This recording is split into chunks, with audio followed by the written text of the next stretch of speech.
So in India, I mean, we have the term administration that is most vastly, I mean, used as such. And being appointed as a faculty of business administration over there, as well as being my general field of education as well as research, being the management and finance, I am discussing upon the things based from the administrative as well as the business administration perspective. So, giving an introduction, I mean, I am opening up with the introductory slides, although the session had been mentioned as Class B.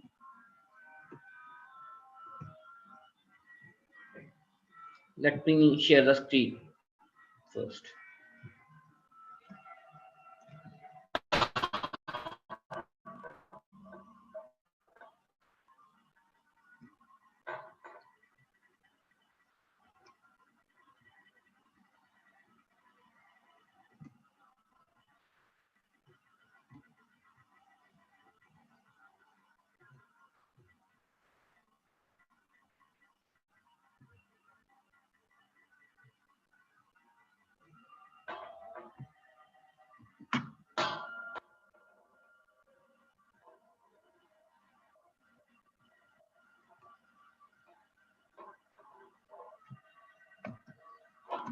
So, the today topic of interaction is starting from the current systematic of administration science as assigned.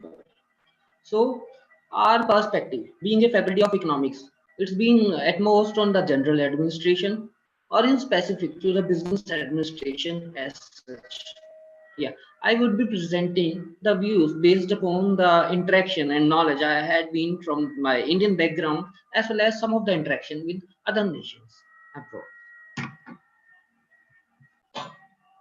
So, while coming to the administration, I mean, since it's a basic thing we should discuss while discussing the administration science. So, we come to the basic definition as given, I mean, on different sources. So, as per the Merriam-Webster dictionary, administration, it is defined in few of the aspects, such as one is the performance of executive duties.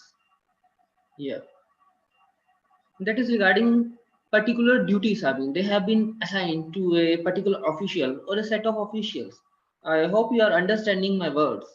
That I mean, let's say a simple organization, any business enterprise or any government office. I mean, they are running some activity, some basic activity, and for that purpose, there have been some of the duties that have been assigned to a few of the individual or a group of individuals for execution of all such duties, and that is concerned with performance of those executive duties.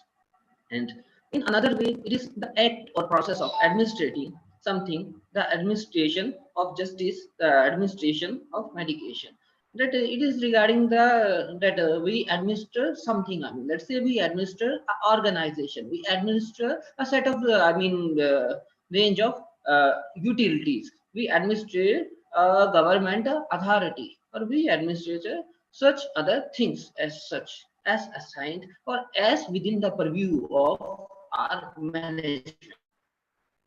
Other definitions are also there, I mean, regarding the execution of public affairs for policy making or a government agency or a board of useful. Yes, in our locality as well as, I mean, we also denote to the public administration as such as the government authorities, those who are operating for the administration of the state or the local, boundaries of the region as such. Coming to the Cambridge Dictionary definition, I mean, there are two definitions given by Cambridge Dictionary with regarding the managing as well as the government. I mean, regarding the managing, that is the main approach to be captured in our, aspect. That is the arrangement and task needed to control the operation of a plan of organization, where we have a few of the arrangement, that how we have to arrange the organization, how we have to operate the organization, and the tasks those are needed. I mean, let's say sales, financing, administration at large, production, logistics. They are different activities. I mean, we need to, I mean, produce the products. We need to distribute them among the sellers. Then if we are organizing the selling activities as well as, we need to look upon the sales and marketing activities from that perspective, and accordingly we are able to manage out the things that are wholly concerned with the operations of a plan or a organization. These days, widely even in India and in many nations, we are running projects instead of running organization, that we based upon a lease of 5 or 10 years. We open up a new project. Where promoter they introduce a project, and after successful execution of that project, they sell away those projects to the interested investors for the purpose of their business promotion and organization. Regarding different perspective, administration from the government perspective, it is a period of government, or the people who are in government. That is also a way of administration, but our perspective basically it would be confined more to the business perspective instead of the government organization management or government authority management. So, there are many definitions available online, but these two are the key, as has been considered and found by me regarding the Merriam-Webster and the Cambridge Dictionary. They provide a concrete definition upon the things. So, yeah, as the basic topic of discussion, has been assigned that we were having this discussion upon administration science. Yeah.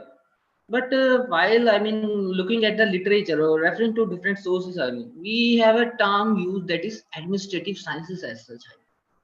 Not only in India, if we go to the Boston University or we go to the, this Cambridge and many other places, so we use the term administrative sciences. That administration is something an activity. That administrative is regarding that how we, administrate a thing. And the science regarding the same, that is, denoted as administrative science. Let's say with the simple terms that with the rise of globalization and electronic commerce, the world of business has become much more interesting and more complex also. And to need to be more successful, we need to understand this complexity. And but to acquire the skills and manage rapid change. So for that purpose, from the simple mere management of the resources and mere management of activities, the administrative science, it has been involved, it has been evolved to different aspects. Say in marketing, we, earlier had the production based marketing or the user based marketing, but these days we are having the wholesome perspective of marketing, where from the each aspect, from the project production to the last selling perspective, everything has been taken care based upon the needs of all the stakeholders actually. And there how we are having the wholesome aspect of marketing, and same way we are having the wholesome aspect of administration, and based upon that we do the administrative activities, keeping in view the different stakeholders as such, those who are concerned with the business or that administration activity as such. Yeah, as already mentioned, that administration science, it is not a much used term. Rather, the administrative science, that is a widely used term. It may refer to the study of public administration, governance, or management. Where public administration, as already, I told that that is moreover concerned with the government organization or government authorities administration. That the particular organization or a particular body of individual that is managing a state or a set of activities, assigned within the state. Whereas in case of governance, that is moreover, regarding governing something, whether regarding a business enterprise or something else. I will discuss in detail, in the coming slides. Management, we simply know, management is nothing but managing the whole of assigned activity. And moreover, it is concerned with the business enterprises. Yeah, management can be in general. It can be regarding your basic life. That we have time management, we have activity management, we have even our personal life, family management as well as. But the management here would be confined to the business management. Where I am coming to the basic aspects that public ad. This is public administration. That we will have a view of that, since it is a basic concept from where this whole management activity evolved. I hope you may be aware that management it first evolved from the army. U.S. Army. Therefore there are different strategies in 1960 or back then that they used some of these aspects. And at the Yale School of Management, it was the first of the concept around 100 years back. It evolved upon. And the basic fundamentals they were regarding the administration or public administration at large. So coming to the first aspect, that evolved the management. Public administration is the implementation of government policy and also academic discipline that studies the implementation and prepares civil employees working in public service. So basically, this concept is regarding that that how we implement the government policy. We do have policies designed based upon the different analysis as per the recommendation given by the different economists, policy makers, and various analysts. So we draft a policy. We had the policy approved from the parliament or that Congress, whatsoever the local body administration is there. And again the policy come in public. And the key part is that how to implement that policy, how to execute that policy. And that is the basic challenge. Even in case of organization and especially in public administration, it is the challenge. And many nations they are not that effective in executing those public administration regarding the policy implementation. It is a huge challenge. To let convince all the stakeholders regarding that that policy is accurate and you do execute it. But somehow the administration regarding the public services it is regarding the policy implementation. And it studies that how we implement it and how to prepare civil employees that let's say district magistrate and the state officials to implement all those policies regarding same. But it is certainly concerned with the organization of government policies and programs as well as the behavior of officials formally responsible for their conduct. So it is not only confined to the policy implementation. But it is some again concerned with that how to organize government policy. That how to draft, then again how to redraft. How to bring up the changes within the policies to match up the needs of the contempt at large. And that programs again we have different programs and schemes to upskill and upscale the level of the community as such. And the behavior of official that is again concerned with the things how we behave at large. The organization is totally dependent upon the same. That our behavior it rough. That communication is not only about that what the word we are speaking. It's only about the the indirect cues we are giving based upon our communication. That how I'm reacting while speaking. If my tone or my posture is not that as such. Then the communication is not effective. Again that the way they conduct that is again very much concerned. Coming again to the leading economy that has led the globe from last 5 decades at least. In United States civil employees and academics such as Woodrow Wilson he promoted civil service reform in 1880s. Moving public administration into academia. However, until mid 20th century, the dissemination of the German sociology, Max Weber theory of bureaucracy, there was not much interest in that aspect of this public administration. So we see that even in academics, we were more concerned to the theology and economics and different other perspectives as such. But while coming to academics, this was only introduced around a century ago. I'll not go in much depth. Over here. If you are having some question till now, you may ask. So otherwise, I will proceed to any single question from your side. Students, are you comfortable with the way of interaction and my tone or my speech? I hope you are comfortable with. Yes, sir, we are comfortable with you, but can you slowly? Yes, yes, yes, please. Yeah. I think they want to you to speak slowly, sir. Okay. Okay. You have understood the concept till now? Yeah, we were discussing about the administration, the definition of administration. Yeah, we had, discussed that.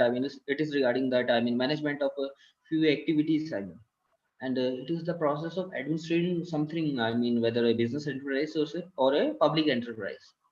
Then we discussed about that. What is administrative science? Yeah, we came to the key aspect that what is the science? What is science? It is basically regarding the study of something. So again, regarding the administration, we are having the administrative science. So there are few aspects to be in the administrative science that are public administration, governance, or management as such. Yeah, where we were discussing the public administration. I discussed a few slides regarding the same that what is public administration. I hope you understand the term government. Yeah, let's say that Indonesian government at the state or the central level as a whole. So the government, what it administers, that is simply the activity of administration at your local district level or your local state level. The state or the district local government, they administer a few activities. That is again concerned with the public administration. Yeah, the whole public activities, where the government is concerned with the managing of utility, management of utilities, and implementing the plan. There, there basically this aspect of public administration come into the picture, and especially in the recent century. When things went organized. Where most of the parliaments and most of the constitution across globe they came in the preview. Then the public administration in the in last 1 century it has been established as a full-fledged discipline again. Already told that when in case of management, it was only a century ago that when at Yale, it was somehow the discipline regarding the governance or administration. It was introduced at Yale. So on this slide, you are having any confusion, or No, shall I move sir. ahead? You wish to take any notes? For now, no. Okay, okay. We'll move It's to the next. clear. Yeah, yeah, that's fine. Okay, thank you. Yeah, so we move to the next perspective. That is governance. I mean, that is again a part of administrative science. Yeah. So we first introduce what is regarding the governance. In simple terms, it is regarding governing something. You're governing some property. You're governing some organization. Let's say you are doing some job. Afterwards. So you would be assigned some set of duties or some set of activities. You should be governing those activities with having the apt accuracy in those activities or the set of duties. So you should be governing those particular property or those set of activities. So that is very simplest. Mode of understanding governance. But coming to the formal definition or formal introduction. So governance comprise all the processes of governing, whether undertaken by the government of a state, by a market, or by a network. Our social system, again to note down, whether a family, tribe, formal or informal organization, a territory, or across territories. And again to note that governance is not only regarding the business enterprises. We can govern our society, we can govern our community. We can govern the state. And that is again concerned somehow with governance. It's not only that that we only govern some organization or business enterprise, then that is a government. That is a different perspective, but we are having different things in preview. And whether through the laws, norms, power, language of an organized society. We may be having some laws, we may be having some norms or some power or influence over the community or over the organization. Sorry, excuse. Yeah, so we may be having different law. Let's say, I will tell you in India, regarding the governance especially, or regarding the governance of business enterprises, we are having the companies act. till year 2013 we were having the Companies Act 1956 in force, with different amendments, but in 2013 itself, it replaced, Companies Act 2013. Same way, regarding the business enterprise governance, you may be having the relevant Companies Act, as I am aware of, regarding the business enterprises, organization and governance in Indonesian entity. So as such, you need to refer to that specific law. When you are studying that how we should govern. Basically we have some human fundamental that how we should govern the things. But again, some law or legal aspect is already there. There is a legal, standing. Based upon which we govern a particular organization or a society as such. So in lay term, it could be described as a political process that execute in and between formal institutions. That we have a set of political processes. It is basically the power and influence that practically influence the governance. But yes, we have our underpinning of law. Already that there are some stated rules already. Based upon which we have this governance activities. Let's say in business enterprises we have clause 49 and clause 18. Regarding mentioning some of the governance activities in our business annual report. There are different clauses. As mentioned in the law. Where the stock exchange law as well as the Companies Act in India, where we need to mention that we need to govern the enterprises as such, and we need to present a report annually, and even quarterly. That how the governance activities are going within the organization, but they are somehow more or less effective actually. So, variety of entities, known generally as governing bodies. We have governing bodies. Even in universities, we have a governing body, a governing council, to govern. Same way in the organization by different names denoted. They are, some governing bodies. Those govern that organization. The most formal is government.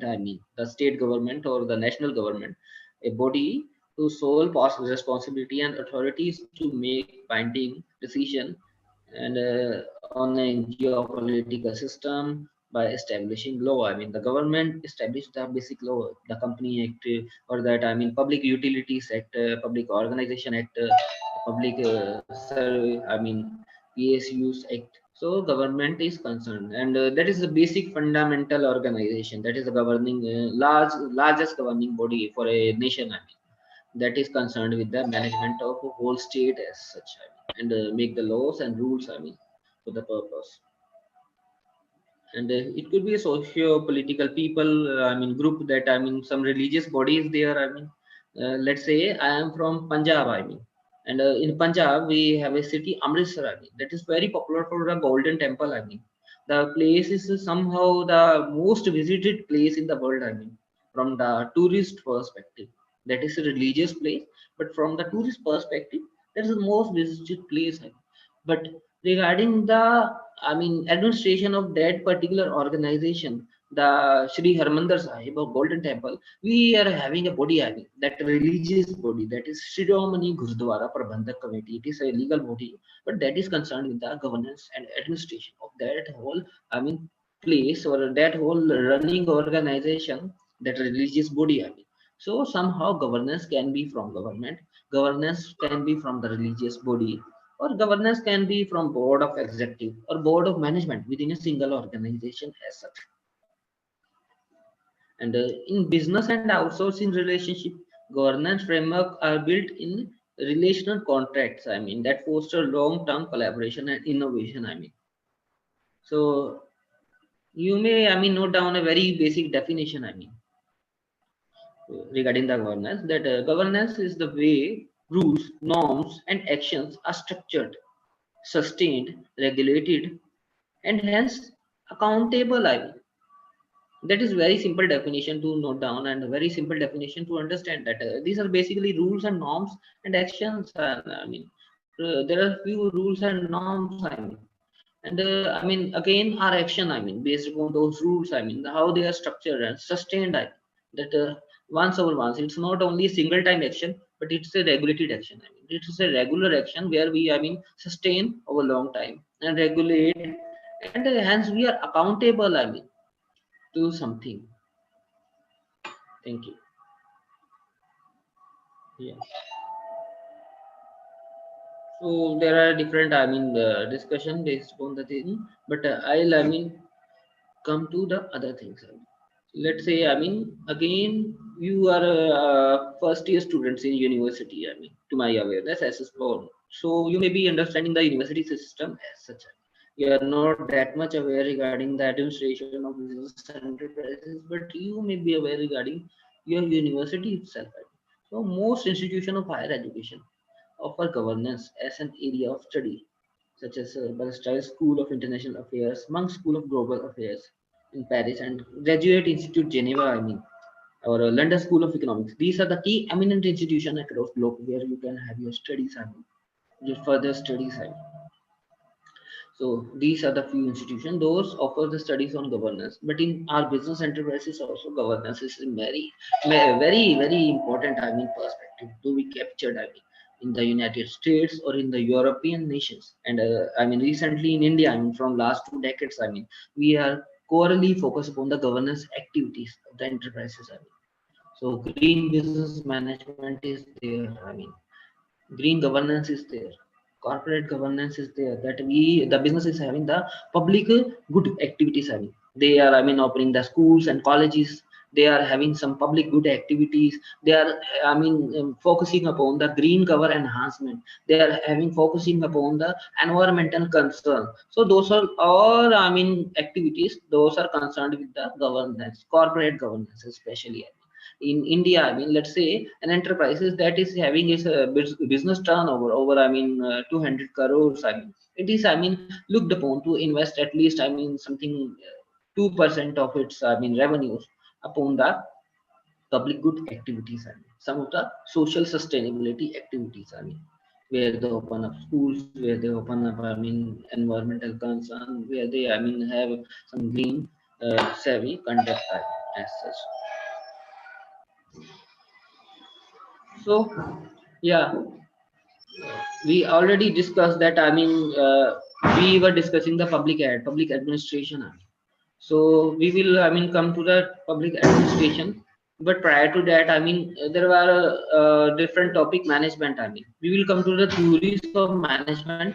But basically, the management is regarding managing anything. I mean, excuse me, guys. So, yeah. So management is regarding, I mean, managing anything, and especially as I already told that it is concerned with the business organization, where we are managing a few set of activities, or we are managing a whole of organization. I have not, I mean, intentionally, I have not included the slide over here, since the theories they are the core concept to be discussed, and hence, I mean, we will directly come to the theories of management, and first of all, we'll discuss the theories of public administration. That is also a concept, I mean, regarding same. So according to Bartholomew, and there are 5 stages in the chronology of evolution of public ad as a discipline. I mean, these stages are theoretical driven as encapsulated below. I mean, the stage one is regarding the politics administration dichotomy. I mean, it was somehow between 1887 to 1926. The stage two was regarding the principles of administration, and that was, I mean, running around for 10 years, I mean, only 1927, 1937. Stage three was regarding the era of challenge. I mean, so there was, I mean, that theories were, I mean, somehow principles were challenged. I mean, it was again sustained only for 10 years. I mean, merely. I mean, and followed by, I mean, stage four, crisis of identity, where we are having, I mean, a lot of use and price. I mean, the period sustained for around 3 decades. I mean. So the period also, I mean, seen different, I mean, wars across globe. I mean, and a lot of hues and cries. I mean, many nations, I mean, they got, I mean, their independence in the meantime, and there had been, I mean, different wars and or cold wars, I mean, across the globe. I mean, that World War I, I mean, that was a era of challenge. I mean, and later upon different wars, I mean, they followed upon the things, and accordingly that period. looked upon different crises as such. Even in India, we had a set of wars during those periods. Then the public policy perspective came that we have a simply well drafted policy. That how we should execute our public administration. We were in the process of drafting the policy, and we were applying that public policy. To effectively manage the people. For whom that policy is being made. So I'll discuss a bit of all those. In detail. And it would be better for you if you take some of the notes. For your academic purposes. Yeah. Only, give me a while.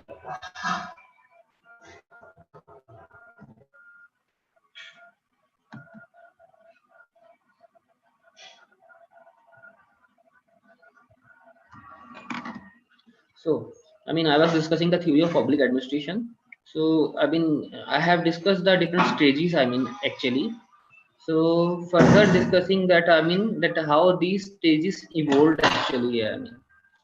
So, the first stage was the manifestation of Woodrow's Wilson view of politics. Where difference between two things as they are completely opposite. So there's led to a spurt in the interest of its studies in various American as well as universities around globe, and reform were made in government and the scholars. Let's say there was a revolution in academics at that time.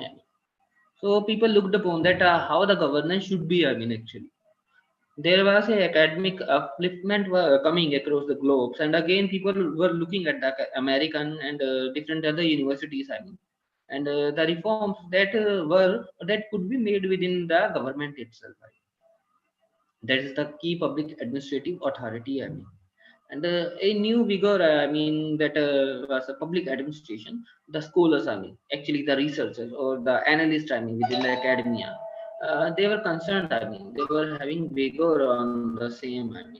And Woodrow Wilson. The father somehow the modern public administration. He was father. So he propagated his view. And since that time, people were fed up with the government and various policies and rampant corruption and the spoil system that prevailed.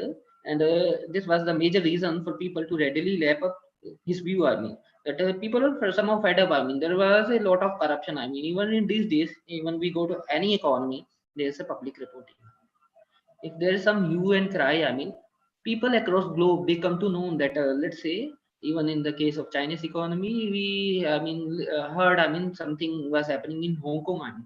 So everybody, even in India we were aware regarding the same. Even in US or Europe, people were aware. Same happened with some European or some Middle East economy. If something is happening over there, so people are aware about that thing. And at that time also people were somehow fed up with the government, so somehow they had their interest in the public administration. And then came the first book, by L.D. White, a book, Introduction to the Study of Public Administration, in 1926, that further buttressed, this view. Then we came to the second stage, of the administrative theory, and it was marked by same fervor, that reinforced the Wilsonian view. That Wilson he gave a view of public administration, of the political administration dichotomy, and evolve a value neutral and rather value free science of management. That Excuse me, sir. yeah. We can see what is your presentation. I can see your presentation. Your slide, sir. I'm sorry. See, actually, it's not slide. It's a some research paper. Okay, I'll share that as well. Just for a while. Yeah. Let me share that again. Just look for a while. Yeah. So, guys, I hope you are able to see this document. Okay, sir. Yeah. So I discussed the first stage itself. Yeah. Regarding the first stage. So I discussed the book and the first book, the L.D. White had in the first instant itself. So then I came to the second stage. where I mean that we were looking upon the administrative theory. I mean, and I mean then I mean I mean the people they looked upon the Wilsonian view, I mean, of public administration, and I mean it was believed that there are certain principles, I mean, of administration that are common to all organizations and will work for all. I mean, basically, I mean, at large, before that, there were, I mean, not that formal set of rules. I mean, even in case of India and various Latin American economies, I mean, it was only the crown. I mean, that was confined to the, I mean, providing a set of rules by way of, I mean, an law. I mean, or an act. I mean, from the royal crown. I mean. But later upon, with the establishment of different university and I mean, upliftment of that, I mean, academia, people were much more concerned. I mean, and some of the economy they were getting their independence. I mean, and accordingly, people were much aware that how there should be certain principle. And basically, we know. I mean, for managing, I mean, we are having a common set of management principles. I mean, we should apply. I mean, there should be honesty. There should be commitment. There should be a chain of command. I mean, and there should be, I mean, that I mean, division of power. I mean, these are the few basic principles, I mean, that sustain in each and every organization, and same can be held with case of public administration as such. So I mean, the period it also seen in our management that we seen a few problems in management as well as, I mean, and a few of the researchers such as that FW Taylor and Henry Fayol. You know about the Henry Fayol? I mean, the I mean famous, I mean, from Ford Enterprises. I mean, so they, I mean, they generated few of their principles. I mean, and at that time, our management, the you people pursue your MBA or business administration degree. I mean, at that time, it was basically denoted as administration or management. I mean. It was not only the management, so management. I mean, so there was successful administrator. I mean, they had evolved a few principles, and that were not only, I mean, limited to that business enterprise, but that were, excuse me, students.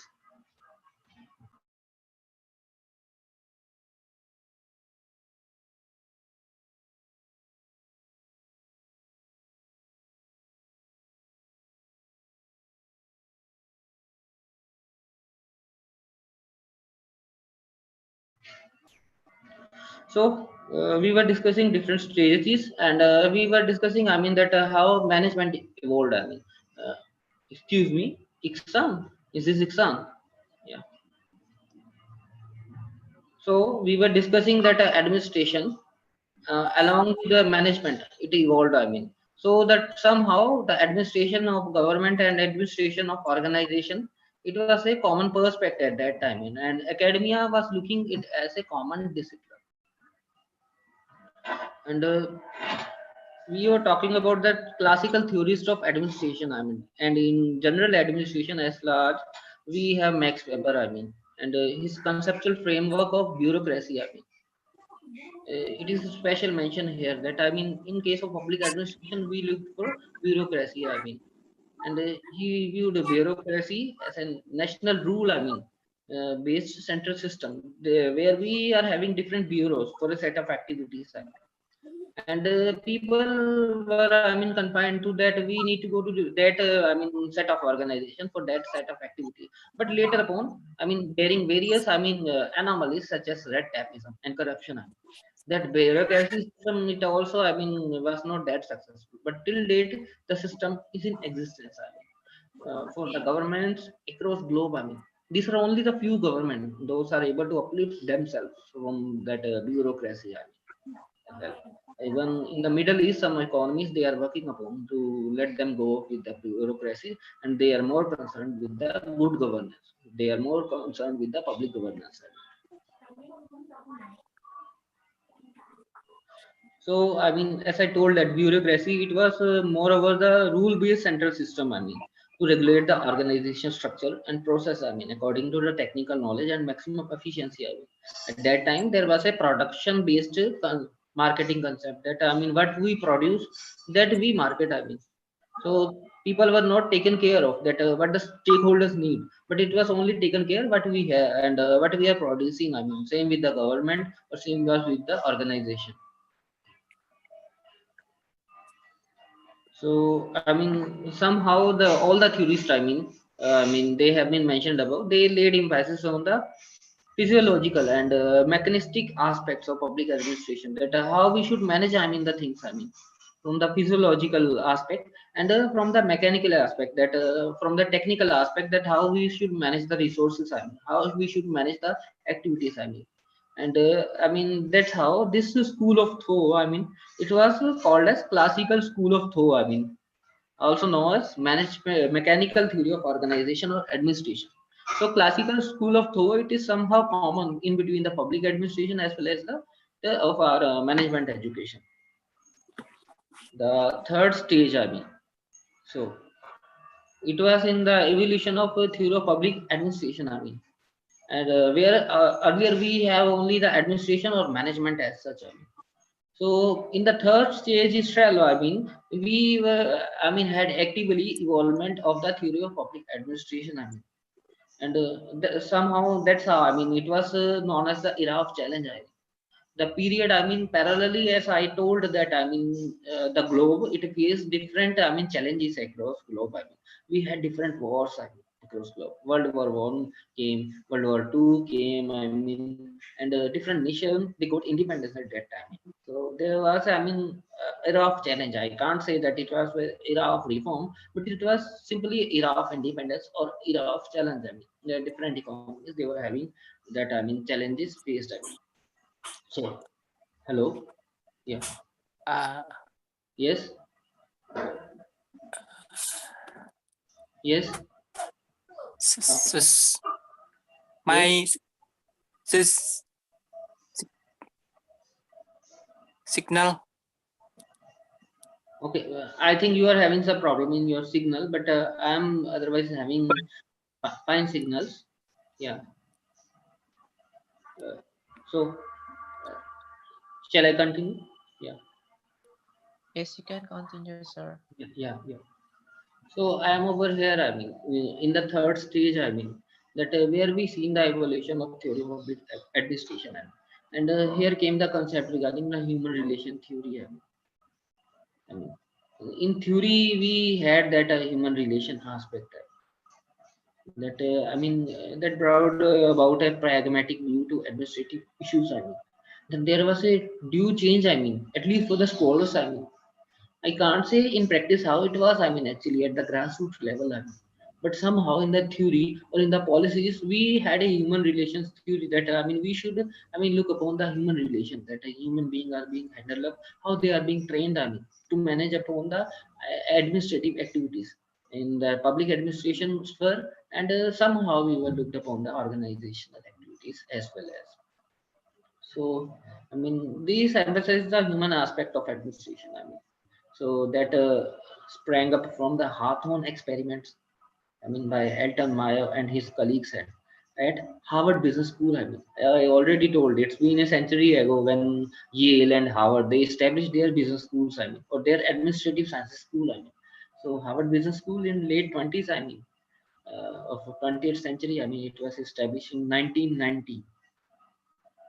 So I mean, there came a view that I mean there had been Hawthorne experiment. You have been heard about the Hawthorne experiment, and I mean that was basically I mean based upon the psychological study of business administration, and later upon the Harvard Business School it went established, and many other different B schools I mean across globe they have been established. I mean, and the main purpose of the study in this approach was to study the psychological and social problem of the industrial workers. Yeah. At that time, we were more confined to the government administration, or at most, we were having a few of industries.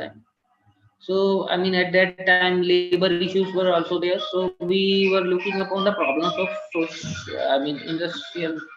Excuse.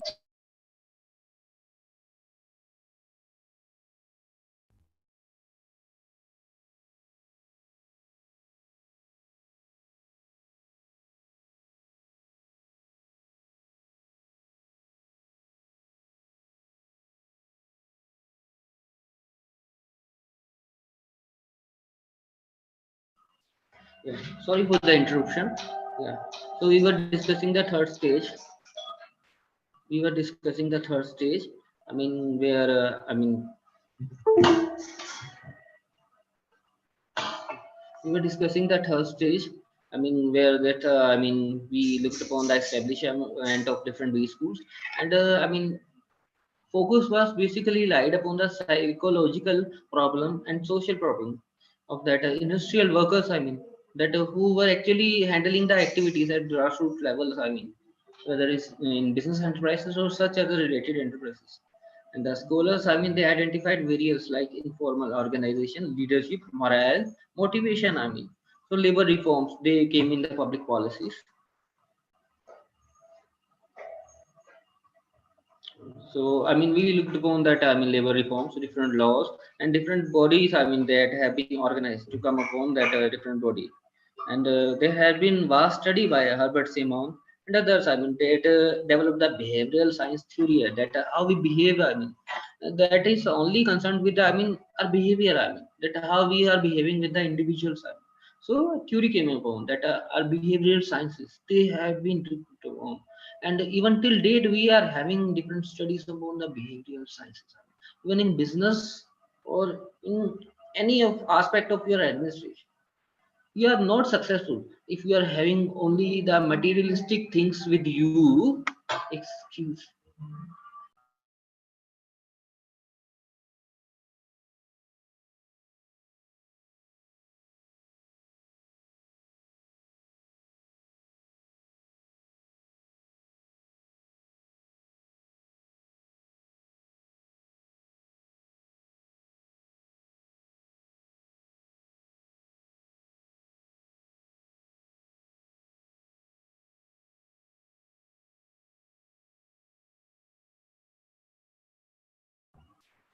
Sorry guys, there is having some I mean technical interruption, I mean somehow.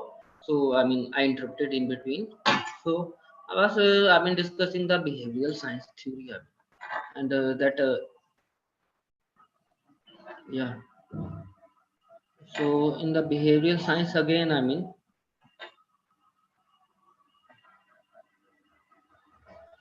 so we look upon the different perspective. I mean, that captured within I mean within the behavioral science, and even till date, I mean, the behavioral science has been evolving. I mean, so there had been different persons. I mean, that came in the view, and accordingly, a school of behavioral sciences that established I mean, and different leading B schools. Let's say Faculty of Management Studies in India. I mean, Harvard Business School, Academy of Management. Till date, they are more concerned with the behavioral aspects rather than that of that. I mean, the general aspects of management of resources. I mean, we are more concerned with that how behavioralistically we manage the activities and even our business administration or management is moreover concerned with the management of individuals. I mean, from the behavioral perspective.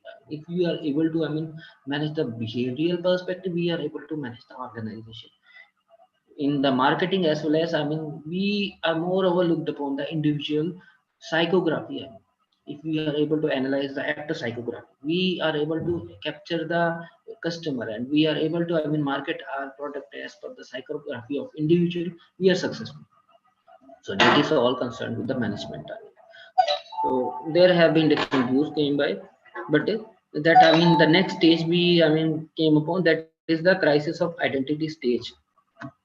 I mean, in the late 20th century, I mean, where I mean, in many parts of world, as I already told, I mean, even in case of developing nation, I mean, we're just out of war and colonization. I mean, I already told that many nations, I mean, let's say India, it got independence in 1947. I mean, Malaysia, Indonesia, such other nations, I mean, they got, I mean, their independence in 1950s or so.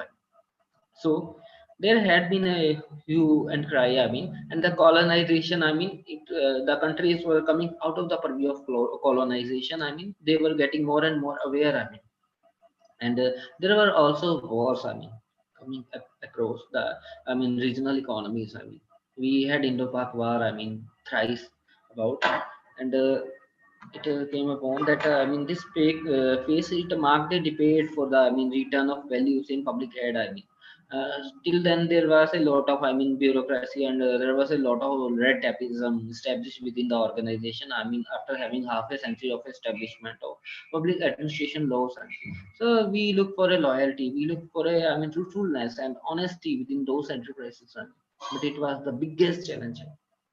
It was the very biggest challenge. I mean, to let the corruption get out of, I mean, from that public organization. I mean, till date we are unable. We are not successful. I mean, even in the most developed economies, we are having a, I mean, stance of corruption. I mean, we are having different surveys. I mean, that I mean, rate that how different economy they, I mean, stood upon. I mean, for the effective public administration. I mean, and hardly any economy is there that is 100% effective. I mean, in establishing the public, I mean, administration reforms, and no corruption or no red tapeism is there. I mean, it is there. I mean, somehow more or less. I mean.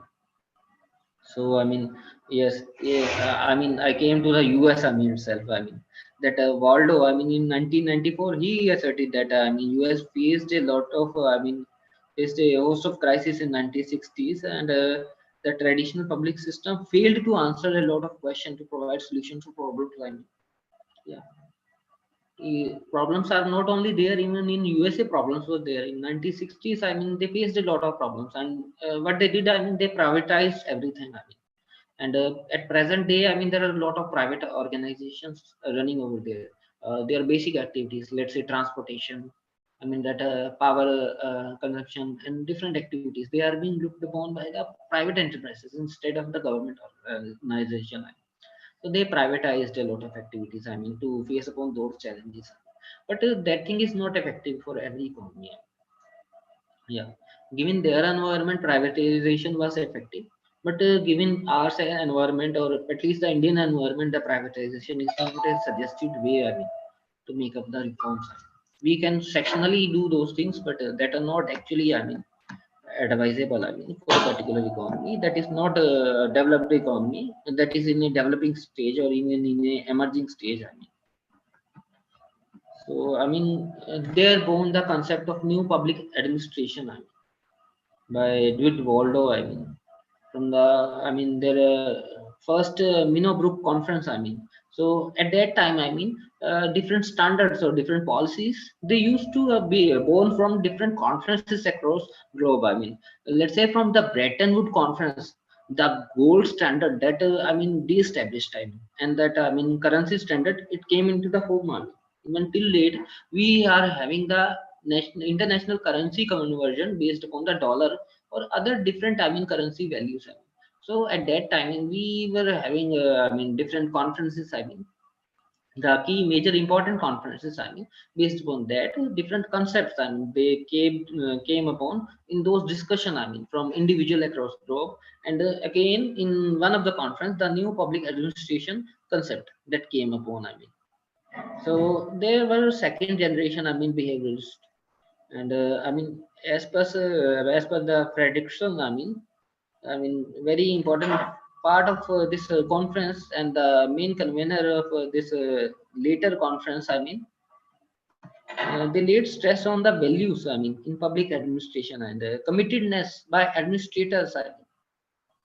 Let's say, I mean, one server who is having, I mean, power in his or her hand. I mean, they say that I will do everything as per my, I mean, will.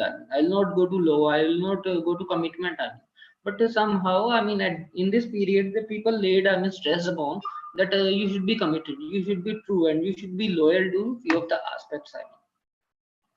So that was the key, I mean, underpinning, I mean, from this stage. I mean.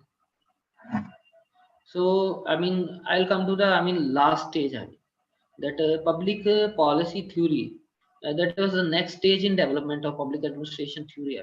Public policy, I mean it is an attempt by government to address the public issue. I mean by instituting laws, regulation, decisions or actions pertinent to the problem. As I told that in the last stage people realize there should be a commitment by the individual or administrators. I mean that how they should run the business. I mean but what happened that there was no governance. I mean in the form of law or set of rules. I mean so in the next stage, that was the last stage. I mean they organized a few of the rules or regulations. I mean to govern such of their behavior, such of their activities. I mean somehow there was a regulation. I mean where the stakeholder they could, force them. I mean to execute the exact rules. I mean as per the law.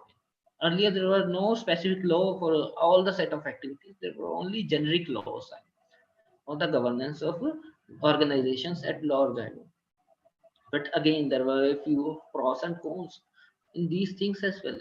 So, I mean, till date, the public administration or even management, it is evolving. I mean, I can't say that it is fully evolved. I mean, it is not the end stage. I mean, everything is evolving.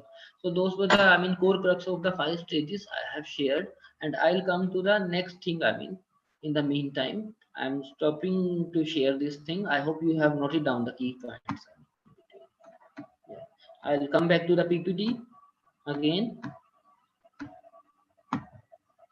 Yeah, so I have discussed all these five stages. I mean, I hope you looked upon that. I mean, dichotomy, then principles, then this challenge, then is the crisis, then the policy perspective that came into the picture. I mean,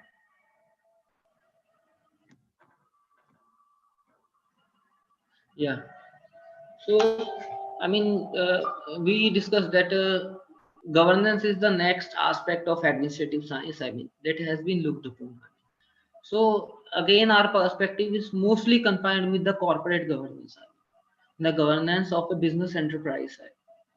So we had a different set of theories, I mean, for corporate governance as well as. So those are agency theory, stewardship theory, resource dependency theory, stakeholder theory, transaction cost theory, and political theory. From the names, we can understand. I mean, that first one is regarding the management of agency. I mean, then we came upon to the perspective where we look ourselves as a caretaker, I mean, of the whole activities. And later upon, we are dependent upon the resources, I mean. Then stakeholder theories in which are, I mean, where different set of stakeholders, I mean, by way of different annual meeting or I mean, other partial meetings, I mean, they look upon the business perspectives. I mean. Transaction cost is again considered over in a later theory, so that is there. And recently political theory, that I mean, how politically you can influence the thing, how politically you can manage the thing, that is again there. I'll again discuss these things in detail, I mean, in a different document, sharing that thing. I hope you have noted the key names, being a first year students, and as you are new to the things. So students, I would before sharing anything, I mean, I would like to ask you, I mean, that I discussed the term governance, that governing anything, I mean, simply. So now I mean, coined the term corporate governance. I mean. So what you learned from the term corporate governance? Would you like to answer anything? Yeah, I'm looking upon a few of the students who are there. So I would like to ask, I mean, their view, I mean, what they understand by the term governance or corporate governance as such, till now. We should basically understand the things, no? Yeah. Yes, Yes. we do, sir. Yeah. What you understood by the term corporate governance? Could you answer it? Yeah. What you understand by the term corporate governance? Okay. Sorry, Nothing. sir, I can hear your voice clear. Can you repeat again? What do you understand by the term corporate governance? Could you answer anything? You understood by the term corporate governance, or at least governance. I mean, what is governance as such?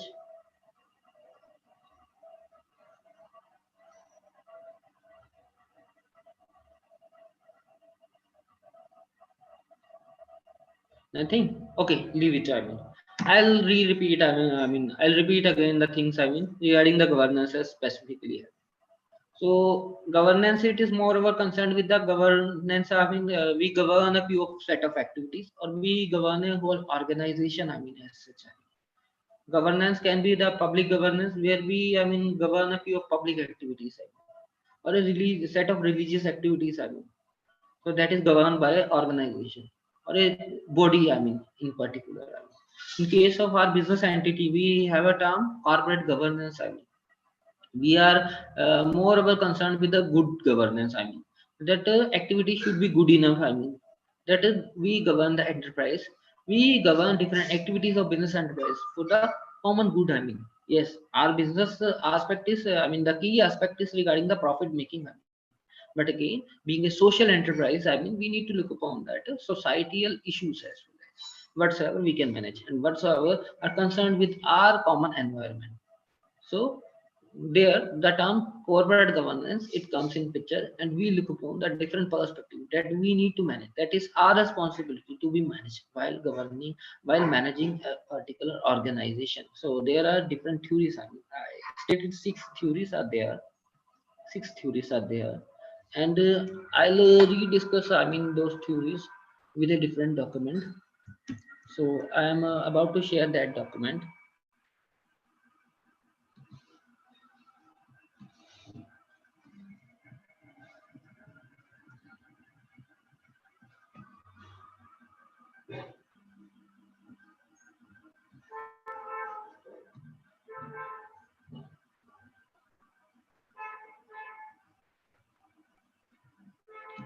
Yeah.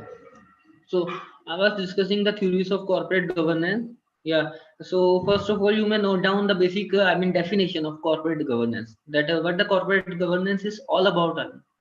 So corporate governance, it is a process of decision making and the process by which decisions are implemented in large businesses. I mean, as such. So it is simply, the process. That how we manage. The decision making activities. With the organization, how we manage the processes. How the decision are being made. Since actually it is our decisions. That result in anything or everything. That what we decide about whether we have to market a product, whether we have to produce a product, our investment is based upon that thing. Our business perspective, our business profit, it is based upon that particular decision or a set of decision. That how successful we are. Or how worse we are. It is basically our decision. And looking upon those processes. Or those decision making. That is wholly told as a corporate governance with regard to business enterprise. So I already mentioned there are different theories of corporate governance. So currently these are six. Agency, stewardship, resource dependency, stakeholder, transaction cost, and political. I'll discuss one by one. Upon that.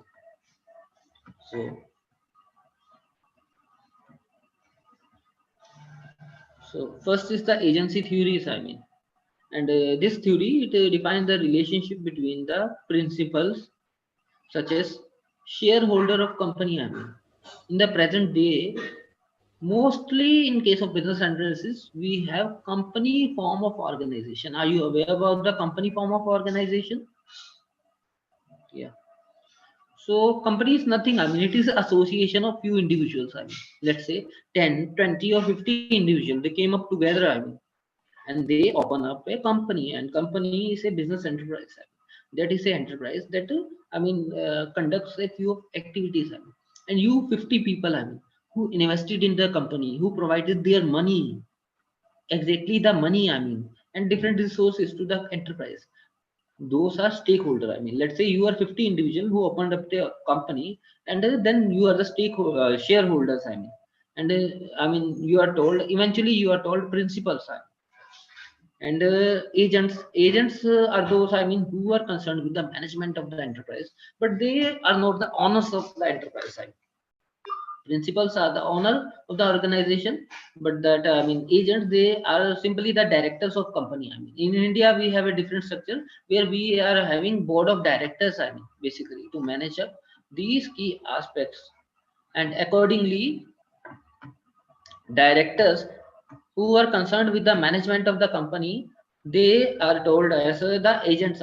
For this, as per this theory, then the principal and agent relationship is there. For more details, you can discuss in detail the agency theory. But for the corporate governance perspective, we refer firstly to the agency theory, where owners and the management are two different entities, and agency component is there. And principals, they delegate their work. As I already told, that owner they delegate their work to the set of director or set of executive to execute whole of the activities. And in contrary, it is not necessary that agents make a decision in the best interest of principal. Yeah. When we delegate some activity to a few set of individuals, then how much it is necessary that they work as per our own plan. You just leave away, and you don't know how the person is executing For that purpose, we have the annual reports. We are having, I already told that, our Indian law and even in United States that, stock exchange law that requires the, organization to report their corporate governance activities. Their annual reports, that how they executed throughout the year, how they executed on particular perspective, how they executed on particular aspects. That is how we report upon, we look upon that how the activities are being executed. Otherwise, we are not able to, look upon each and every activity of our agents. Those are the directors or those are the, executive. Those are actually managing the enterprise. We are only the investors. So the key feature of agency theory is separation of ownership and control. Where owners, they are not as responsible for each and every activity, each and every activity, in the sense that if they say that they are giving some remuneration to board of directors or the executive for the management of those activities, but the executive, if they are managing it in a wrong way, so owners are not responsible. They're not responsible. It is actually the company that has been management by the executive, and that particular executive or director that has mismanaged the enterprise by his or her own acts, he or she is responsible only for that mismanage of the enterprise, and accordingly both are the different entities. So that is the core crux of agency theory. That is the agent and principal relationship, and no liability on principle based upon the activities of agents. They are only liable when the principal are involved. They are having some unfair activities that make them guilty for the enterprise side. And yes, yeah, there's a diagram. That mentioned that how is the relationship. That the principal they hire and delegate, and agent they perform some of the activities. Agents do have their self-interest, principals do have their self-interest, but actually, ethically, the agent should follow the self-interest of principals. But somehow they have their own interest. So there is a common. That is a dilemma. There is a dilemma that how we should manage. So there are different set of rules and norms, and somehow principal do take care of the needs of agent by profit sharing or different methods. So again, there is a stewardship theory. The next theory. So I hope you are clear with the earlier theory, the agency theory.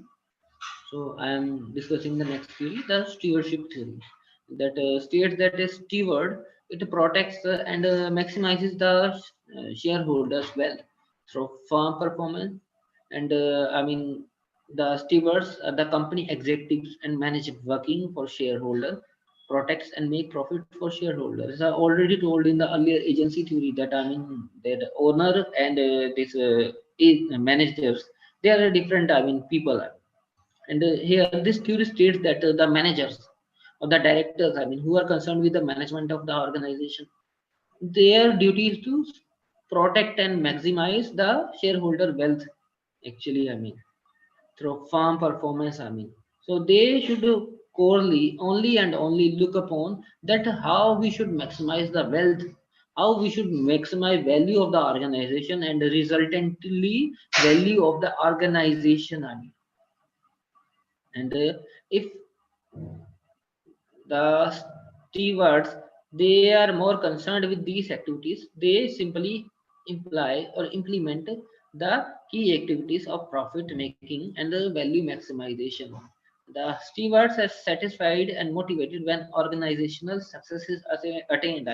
Simply, any individual, when he or she is successful, well, then he or she is, satisfied.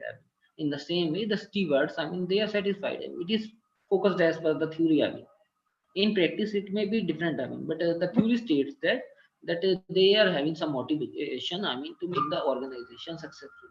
So let's say if the organization is successful, they are also successful.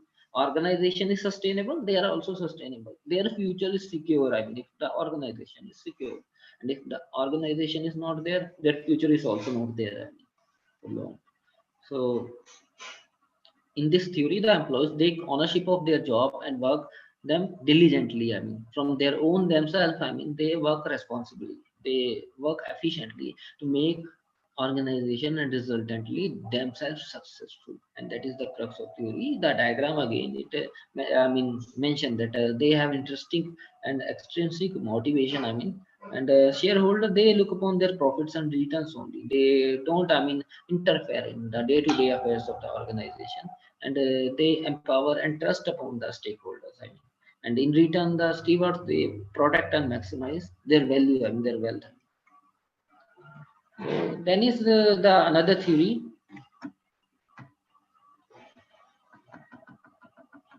that is regarding the stakeholder theory. For a business enterprise, the another theory is stakeholder theory. You can look upon this diagram. Business firm or a business enterprise. It has a environment. Where different set of stakeholders. Such as government, investors, political groups, customers, the communities, employees, trade associations, suppliers, they are all stakeholders. They are affected by the action of business enterprise. So we need to look upon, what are the needs of all these stakeholders and taking care of the needs of all stakeholders. That is the duty of farm, and accordingly, it mentioned upon in the this theory itself. The stakeholder theory. Yeah. Stakeholder theory incorporated the accountability of management to a broad range of stakeholders. Not only shareholder. You need to distinct between the shareholder and stakeholder. Where shareholders, they are the owners of business enterprises, but stakeholders, they are the individual. They may be owners or they may not be owners, but they are somehow affected by the action of the organization. So they are the stakeholders. So it states that the managers in the organization have a network of relationship to serve. This includes suppliers, employees, business partners. The theory focuses on managerial decision making, and the interest of all stakeholders have interesting value, and no set of interests is assumed to dominate the others. So we need to take care of the interest of all. Let's say your teacher is teaching to you all. So he should take care of all the students. Not only one student, not only himself or herself. He should take care of everybody. Same way, your students are sitting in the class, you should take care of a whole group of class. You not only take care that what you are understanding or what you are efficient with. You need to look and take care upon that what other are also satisfied and presentable upon. So here we look for the good of all. Not only good of one individual. Then come the resource dependency theory. The resource dependency theory, it focuses upon the role of board directors. Board of directors. They are the key management people. For a company or a business organization, board of director. In an organized form, they are the key people, those who are concerned with the management of the organization. And they focuses this theory focuses upon the role of those directors in providing access to resources needed by the firm. That how accessible the resources are. That firm need. Firm need finance, firm need the marketing efficiency, firm need the marketing force for the purpose, firm need the production assets. Firm need the production labor. Exactly. And this is the core management, those either who directly provide the resources, who arrange for the resources, or who employ some of the individual for the management of those resources. So the resource dependency theory, it focuses upon the role of board of directors accordingly. The provision of resources, it enhances the organizational functioning, firm performance, and its survival. As much as we are having resources, but resources should be optimum. They should not be in excess. So accordingly, we look upon that how efficiently our resources are being provided, and whether they are not being over invested. That they should be efficiently invested, and accordingly we are having a provision of efficient resource management, and that is the key aspect of the thing.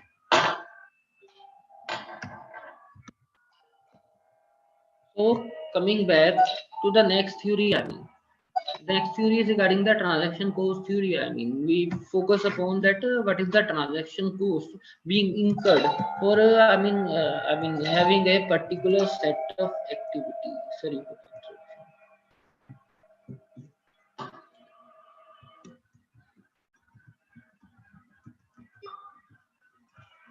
A particular set of activity. I mean, and company has a number of contract. Company has a number of arrangement. I mean, so through which it execute its set of activities. And these contract or this set of arrangement, they create value for the company. There is a cost associated with each contract, with the external party. Let's say they employ some individual, they have to give them remuneration, they have to give them salary. For the director as well as they have to give them a particular commission, or as per the pre-arrangement a particular share of profit. Or, for such other individual, they, if they outsource some business activity, they have to give them expenses actually. They have to incur that. And those set of contract, they create values for the company as well as. So we need to look upon the transaction cost, that what is the cost actually for the purpose of administration, that are we able to incur that much level of revenues to meet up the cost, and have a break even point from afterwards, where we can achieve some profits. That is a basic fundamental of a business organization. Then last is the political theory, and it brings an approach of developing voting support from shareholders rather by purchasing voting power. So we give some political power to the owners. There is an arrangement of annual meetings. Or various. That terminal meetings. Where the individuals. They recollect. The owners basically they recollect, and they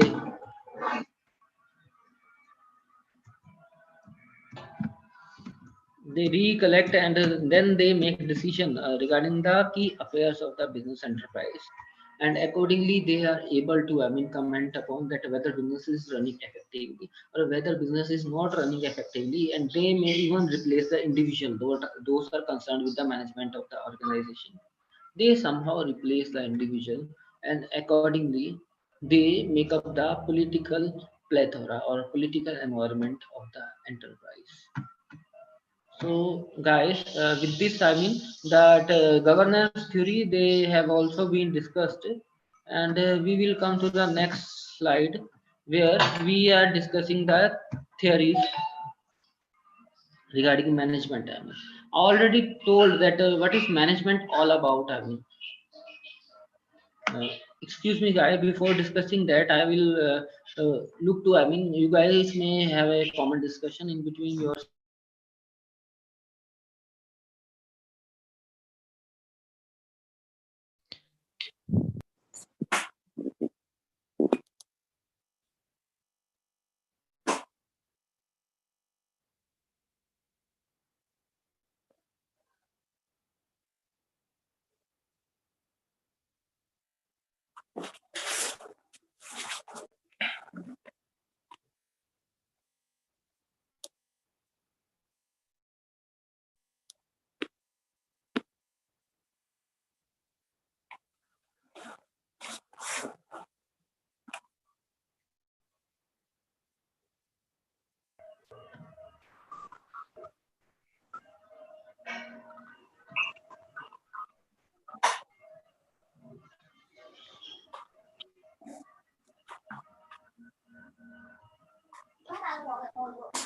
Yeah, students, informally, would you like to, ask upon anything till now?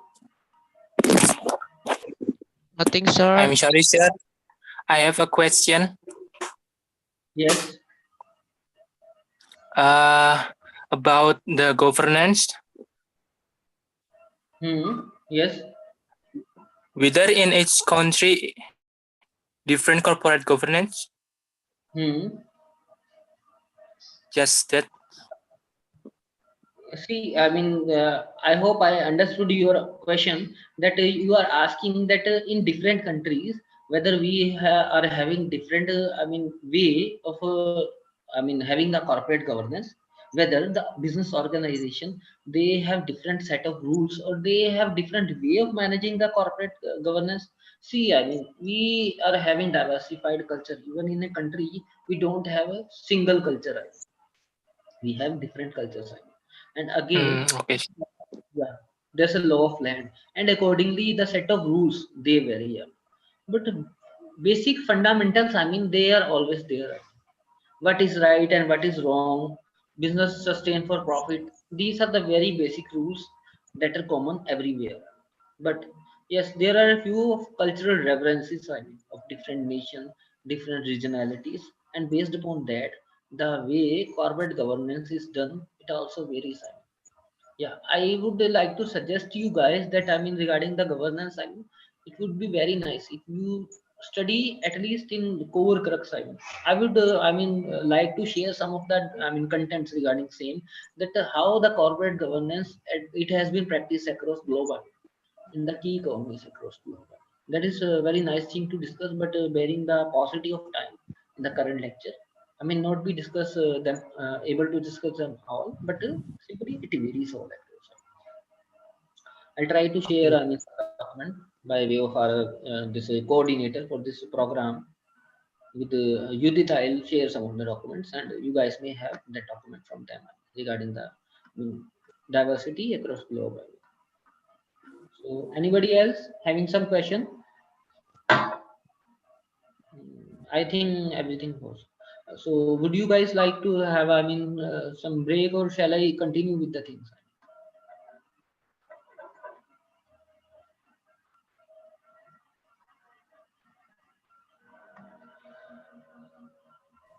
You may continue the topic, sir.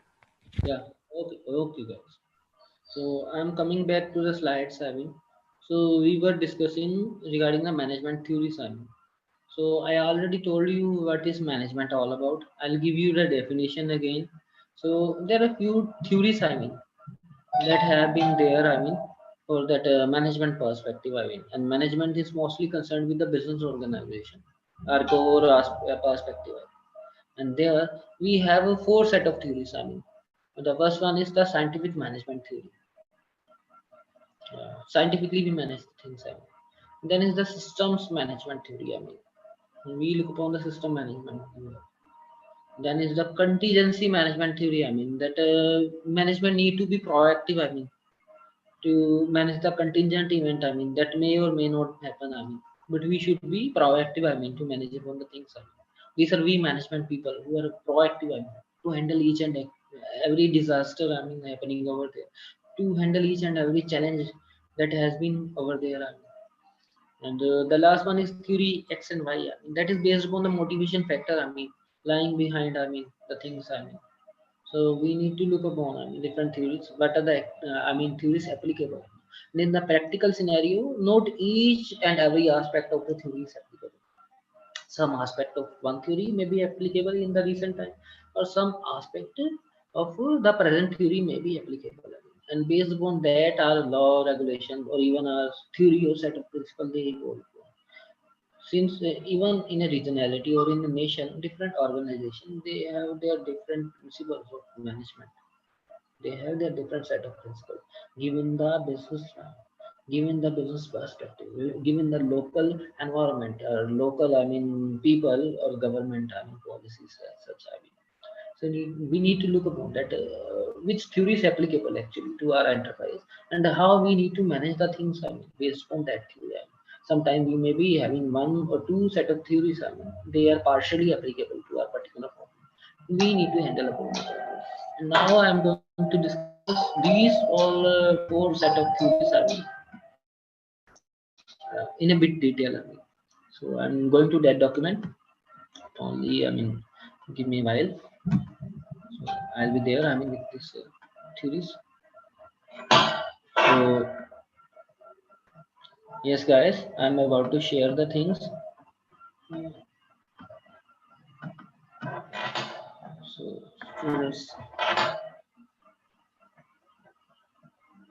so, we discuss about the management theories. I mean, so there's a basic definition that the management theories. I mean, they're basically the concepts. I mean, surrounding the recommended management strategies. We always have some set of strategies to manage our business operations. The marketing strategy, the financing strategy, the production strategy. We even sometimes have some know-how exchange. That some of the Indian automobile enterprises, they have some collaboration or they have some partnership. They shake hand. Some of other enterprises in automobile sector. I already told that. Maruti. It had joined hand. Around 3 decades ago with Suzuki from Japan. So Maruti and Suzuki, they had a joint venture of that middle class automobile. In India, and accordingly we have that Maruti Suzuki in our Indian automobile market. That was a very popular. And to the pockets of a middle class family vehicle. For around 3 decades, I can say. So Maruti Enterprises in India, in Gurgaon, they had collaborated with Suzuki and they come up with that product. We have different other examples such as Hero and Honda. So Hero cycles are there. In Punjab also. Even I'm from Punjab, so in Punjab, Ludhiana, there's a Hero cycles. So Hero cycle, they shook hands. With that of Honda. Honda from Japan. So Honda Enterprises and Hero Cycles. They joined hand. Honda were making the motor cars. Hyundai and so on, and Hero were making the cycles. And they look for some solution that there's a motor based cycle. So they came up with a motorcycle collaboratively.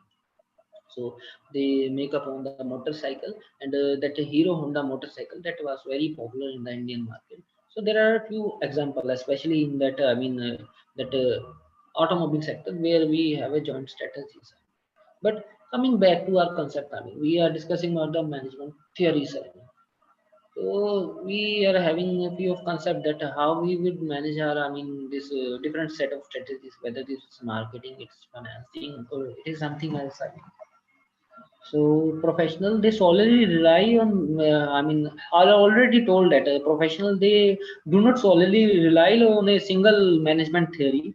They only take a few set of principle from that particular theory. I can discuss with you. You can also take a few of the concept, and accordingly you can design your strategy that how you are about to. Going to handle. Your business. Activity based upon that strategy. Yeah, that is a very, typical example that until date machines are they are able to handle the things. But they can't. Experience emotion or human perspective. Same way rules they are not able to. Analyze each and everything. We need to look upon. We need to think upon. We need to analyze upon that what set of theories, what set of strategies they are applicable and they are efficient in handling things. So I'm coming again to the popular management theories. So, so first one is the scientific management theory. So scientific management theory, it looks on that hardbound thing. It looks on that mechanics we are having. So American mechanical engineer. AME, that Frederick Taylor. He is a very eminent. Management theorist. He evolved many of the theories. So who was the as I already told that who was one of the earliest management theorists. So he pioneered this scientific management theory. He evolved this scientific management theory, and it became very popular. So they studied basically the work performance scientifically. That how scientifically we could look upon that resources come in. Resources flow in within the enterprises or a business operation, and how the output is coming. And the Taylor philosophy, it emphasizes the fact that forcing people to work and hard was not best way to optimize results. We simply force the people to work hard. Bring up results. This is not a good way. Basically, we need to look upon that. How should we assign them the task, and how should we allocate the resources so that things could go efficiently as much as it can. We should have a optimum set of solutions to make up the activities. Uh, this strategy, I mean, it was, I mean, already different. I mean, earlier the people were simply pushed, I mean, work hard and produce maximum. But later on, they looked upon that how efficiently we can work. I mean, and this was the change, I mean, basically.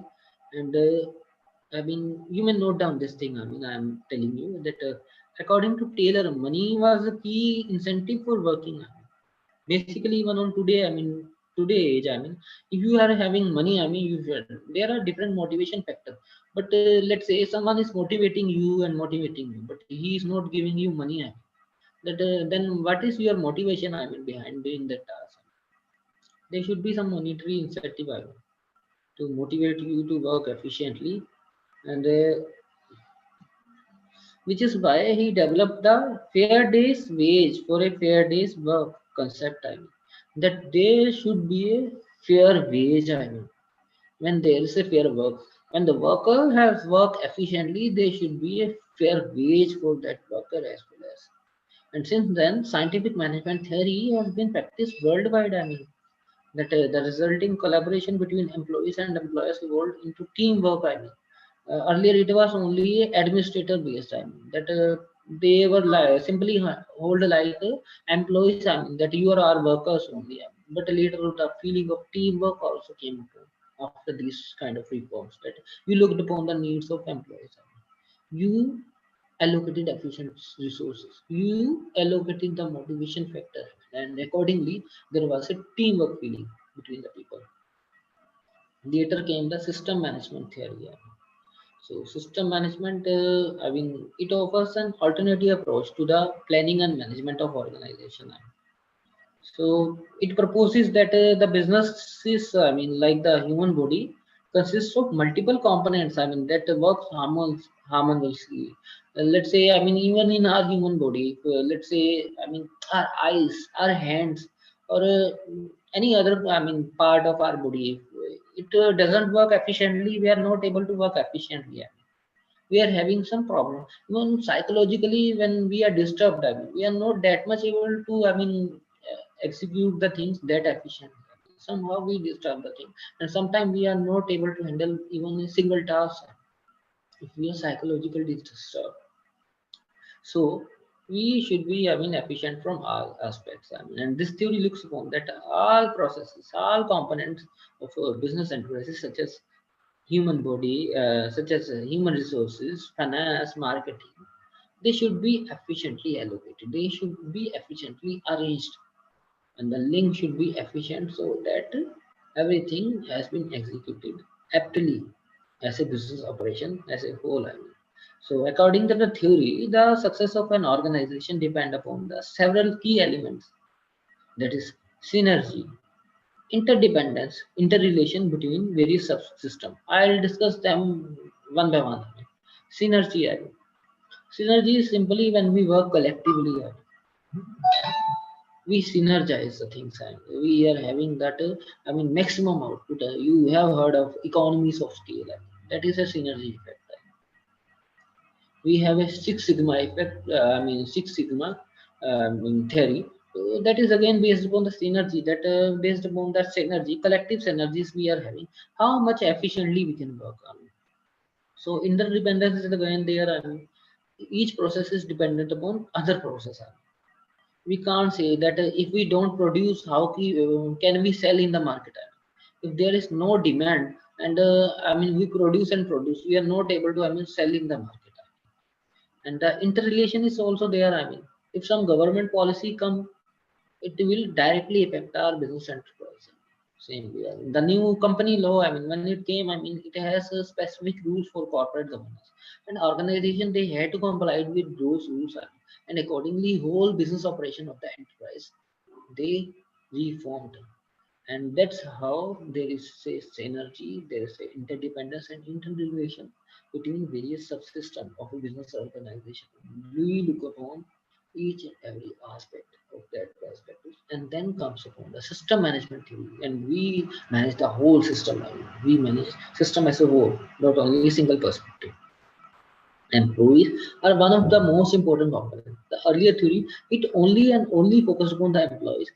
This theory, it acknowledged that employees are one of the most important components. But there are other elements, and other elements crucial to the success of a business are departments, work groups, business units. Let's say, I mean, I'll give you an okay. I know a bit about Indonesia. My friends are from Indonesia and Malaysia as well as.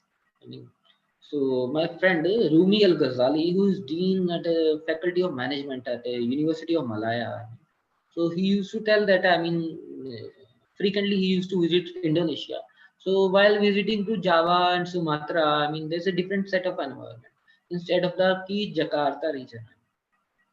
So key administration, we are having at a set of resources. But while visiting different islands or different regionalities, there may not be that efficient availability of resources. But we need to look upon other elements that, how all the business units are operating. We may be able to, manage the organization efficiently in Jakarta, but in other islands such as Java, may not be able to, provide each and everything. We need to look upon that whether we are efficiently able to manage the things over there, whether we are having all the resources over there, whether logistics are that apt that we can, manage the activities from there. Or either we can do one thing. That the set of activities we can manage from that regionality. We can only go for that set of, activities instead of incurring costs for each and every activity over there.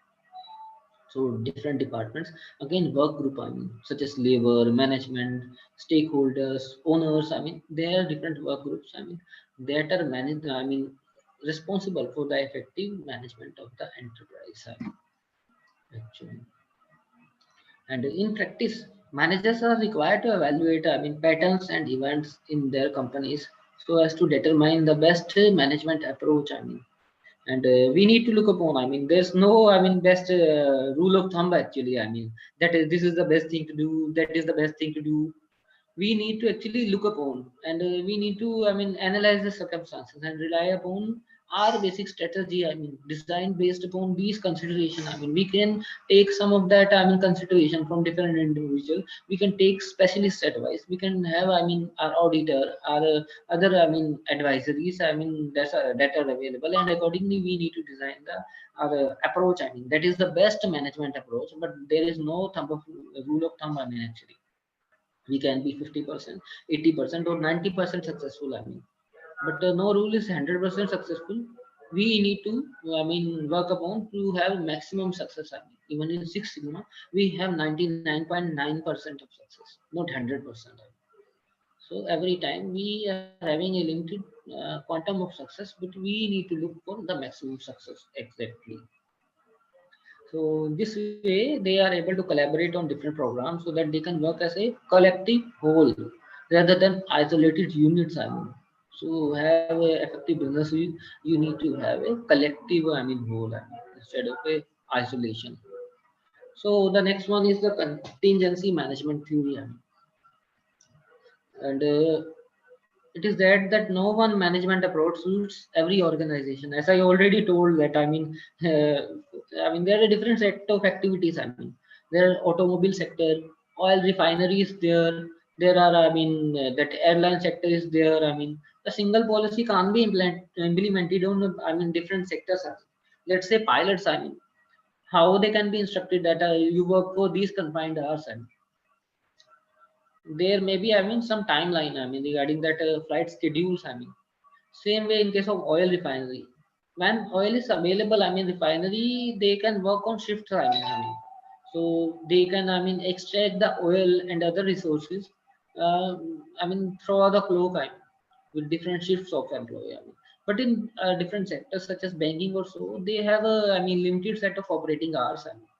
They work for 8 or 10 hours a day. So there's a policy variation between the kind of organization it is. So the rules, they again variate. So contingency management is that, we, work, look to be proactive. For every contingency coming in the way. Instead of looking that there's a single approach that match every organization or every problem. Even in a single organization, with the passage of time, we are having different set of problems, and we need to design our approach accordingly. Not I mean single approach. It is aptly, I mean, applicable to each and every activity. So I mean, as I already told, there are several internal and external factors. I mean, they ultimately affect the chosen management approach. I mean, and this contingency theory in specific, it identify three variables that are likely to influence an organization structure. That is the size of an organization. I mean, the technology being employed, and the style of leadership. I'll come to same one by one. I mean, the size of organization, how it is concerned with. Let's say you are having a group of 10 individuals who are managing an organization. It is very easy to manage, I mean, those 10 set of individuals to have a collective opinion. But when you are having there 500 or 5,000 people, I mean, how easy it is, I mean, to have a common opinion.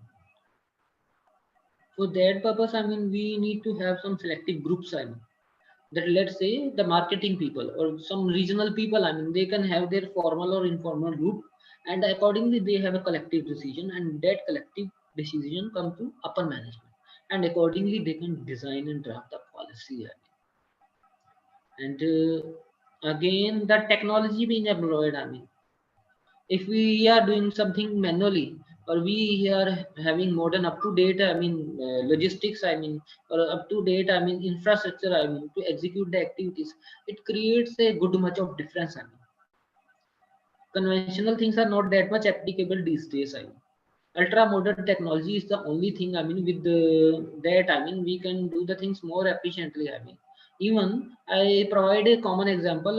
In the locality there's a common kitchen, I mean, community kitchen over there, where lakhs of people daily they have a free of cost food from a religious organization. Earlier they used to manually cook the food, I mean, but around a decade ago, they had, I mean, import of a few of the machines from Lebanon. They used to cook the bread, I mean, for that community.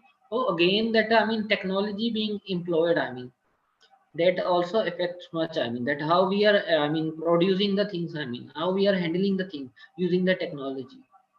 The ERP system, enterprise resource planning system, is also there. I mean, that efficiently help to manage the management activities efficiently, and that is again a technology that is being employed. I mean, and style of leadership. I mean, whether the leadership is autocratic or whether the leadership is, I mean, based upon the view of all. I mean, that it is a, I mean, free field leadership, it is a autocratic, or it is a common sum approach. I mean, where the management approaches, where the government policies, and where the people's I mean, approaches, they are being looked upon, and accordingly the collective approach has been taken under consideration. So that is the key things to be looked upon. So in sum, we can say there is no one specific technique for managing an organization. A leader should be quick to identify the particular management style suitable for a particular situation. I mean, sometimes autocratic may be efficient in a situation, sometimes laissez-faire style may be efficient. I mean, we need to look upon the management style that is more efficient. I mean. And the primary component of Fried's contingency theory is LPC, that is the least preferred co-worker scale. I mean, LPC is used to assess how well oriented a manager is. I mean, that manager should be able to, I mean, even manage the least preferred co-worker. So, I mean, if he is able to manage the least preferred resources, I mean, so he is, I mean, the maximum efficient manager. I mean, he is very much well oriented that, I mean, he can manage all the things. I mean, it is easy to manage a, I mean, sophisticated or a, I mean, good individual. I mean, but all the time you may not be, I mean, having a good individual. I mean, even we teachers, I mean, I mean, used to handle a different set of, I mean, students. Same way, when you in future you go to manage some organization, you will have to handle different set of employees. I mean, the same, and then you will learn that that is a challenge actually. And the efficiency is, lies there that you behavioralistically analyze the thing, you behavioralistically manage the things, and accordingly you are able to, I mean, have that, I mean, management of the organization. And emotional question, you have known to the term IQ, but IQ is not efficient. I mean, you may be having intelligence, I mean, but you need to have EQ. these days to manage the organization. That is emotional quotient. I mean, you need to learn the emotions, that how emotionally manage the things, how to emotionally influence the things. And with this, I mean, for this perspective, the emotional perspective, I already told. The next theory, it looks upon the emotional perspective. That what is the motivation behind working? So that is the theory X and theory Y. So this theory states that the individual, they are two kind of I mean individuals. There are two management styles. I mean, one is the authoritarian style that the manager say that no, it is my order, you have to do this. I mean, and the other style is the participative. So authoritarian is as per the theory X, and the participative is as per the theory Y. The participative say that okay, you are not my workers, we are working as a team. I mean, you give on your views, and accordingly we can work collectively. So these two theories are there. I mean, both the things can be efficient in different perspective. I mean, where I mean labor, it doesn't understand. I mean, somehow at that point of time, authoritarian maybe suggested a thing, but somehow where the labor, I mean, that is a good much intellectual. I mean, they are I mean able to suggest solution, and the management is not that. I mean, known to the problems of the community. There, this participative approach is much more successful. And accordingly, still there are a couple of instances where theory X can be applied. I mean, uh, in large, I mean, in the present age, we don't, I mean, go for authoritarian style, that nobody like that to be suppressed. I mean, his or her feeling, and only he has to follow authority. They look for a collective approach where they work for teamwork, and recognition of each and every component is there. Recognition should be there. I mean, when let's say you, I mean, get good grades in university, you should be, I mean, recognized with some of that. I mean, recognition. You have been provided with some gold medal, or you have been provided with some rank or so. Even in classroom, we used to provide, I mean, small, I mean, bites of, I mean. Eventualities, I mean, to the students, so they are motivated more towards the study. Same happens in the organization. We have reward theories. I mean, we provide rewards to the employees, and accordingly they are, I mean, employed. There are different theories, I mean, for this motivation, but basically this participative approach is more preferred these days. But again, in some of the circumstances, as told, theory X can be applied for. Yeah, a thousand of employee, we can't go for teamwork, we have to suppress. So, I mean, again, coming that why we should study management theories. I mean, you can say that I know everything. I mean, I simply have to manage a business. I have to generate profit. Why I should study the management theory? See, they give some of the background, that what is the background of the particular theory, and accordingly we are able to have few of the benefits. I mean, from study of that management theory, I mean, we can increase productivity. I mean, not by single management theory, but we have a few underlying principles. I mean, that how we should manage. I mean, and accordingly, we are able to increase productivity of the organization. And it can be seen in the Taylor's scientific management theory, that the Taylor proposed that the best way to boost worker productivity was by first observing their work processes and then creating the best policies. I mean, if we I mean, create policies. I mean, sitting in the, I mean, air-conditioned room, and the workers, they are working actually in the grassroots, and we don't know. I mean, what their situation is. I mean, we create the policy, and how successful would the policy be? I mean, policy is only and only successful when the stakeholders, the workers, or the team, I mean, that is working. I mean, their needs are being looked upon, and accordingly, the policy has been designed. I mean, and the other benefit is, I mean, that it simplifies the decision-making process. I mean, that I mean, we already have a, I mean, underlying principles. I mean, and looking upon different perspective, I mean, the team perspective, we are able to look upon that what is the best, I mean, thing to be do, I mean, to be done. I mean, we know the view of different stakeholders, and accordingly we draft about the policy, and simplify the decision making. I mean, we don't have a hue and cry, and we don't have I mean, much of the issues. I mean, after, I mean, organization of that particular policy. And then it encourages staff participation as well. As, yes, I mean, I already told that, I mean, that participative approach is the most I mean, opted for approach these days. I mean, no organization look for, I mean, that simply, I mean, having authoritative views. And some organization, they are conventional, they look for that authoritative approach, but they are passively they are recognizing the thing that authoritative approach is not that successful. And they are also, I mean, motivating the staff participation. And management theories developed in 1900s, and they aimed at encouraging interpersonal relationship, as I already I mean mentioned, that they looked upon the physiological, I mean, that satisfaction in the workplace, and accordingly having the maximum outcome from the. And they one such story, they, I mean, encourage collaborative environment. That is the human relation approach, I mean, that is the most first, I mean, most effective approach, that I mean, it encourages the collaborative environment in human is relations. And the business owner needed to give their employees more power in making decisions. I mean, they should delegate, I mean, instead of centralization, there should be decentralization or delegation of duties and activities.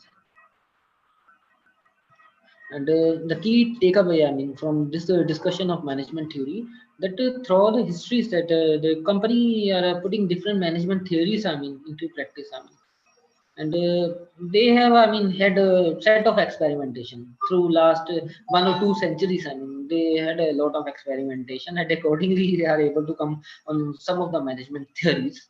And they are able to approach upon that. These are a set of principles. Those are more, I mean, expressive. And I mean, the most popular management theories they are being applied nowadays are the system theory, the contingency theory, theory X and Y, and scientific management theories. Otherwise, there are, I mean, around hundreds of theories. I mean, they are, I mean, widely known across the globe. But these four, I mean, these are the key theories. I mean, you should be aware of these theories. I mean, while looking for management principle, that I mean, they are widely applied. I mean, throughout the world. I mean, that the system, contingency, theory X and Y, the scientific management theory that we should manage the things. So, I mean, different things are there. I mean, I can provide you some of the resources, but at the later interaction. I mean, so for the time being, I'll first, I mean, finish up the slide. I mean, I was sending upon. So, I mean, yes. So,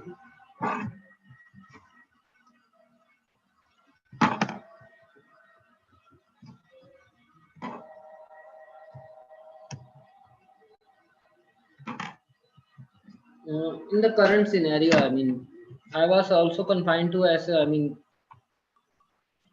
yeah, only one second. There's some technical issue.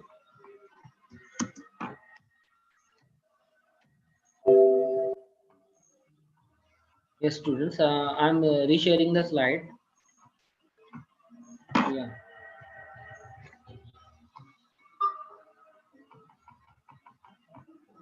I think there's some technical issue.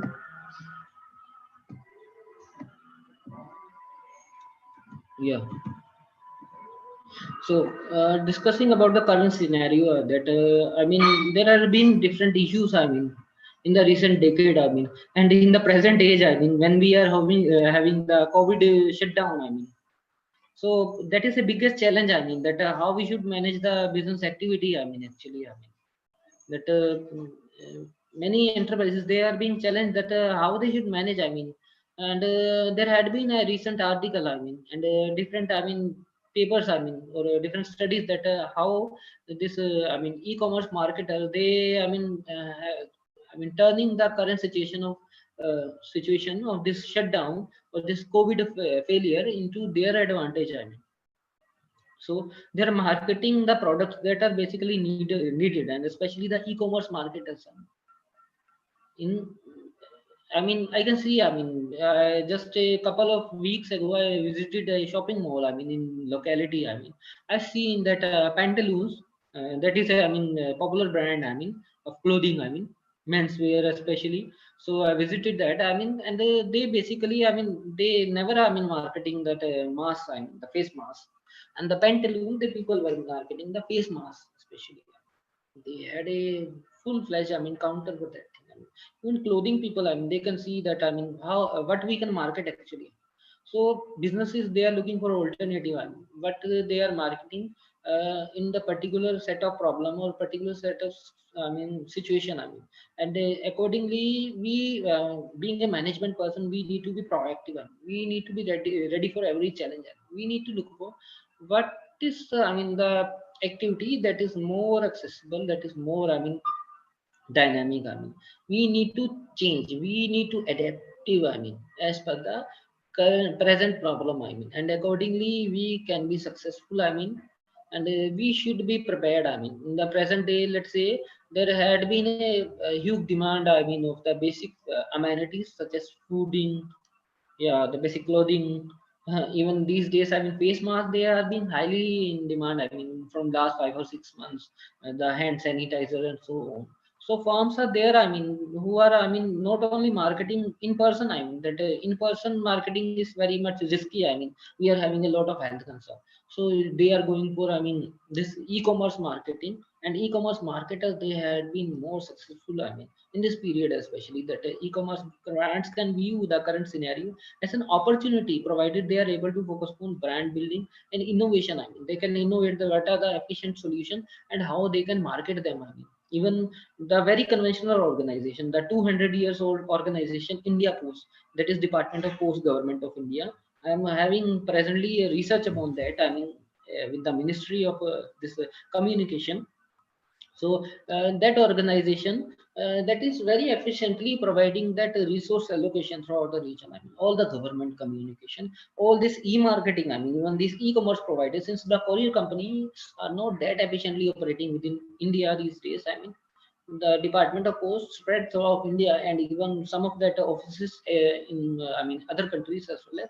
That is very much efficient to provide that logistics support. Two different business organization and two different government offices, in India and abroad.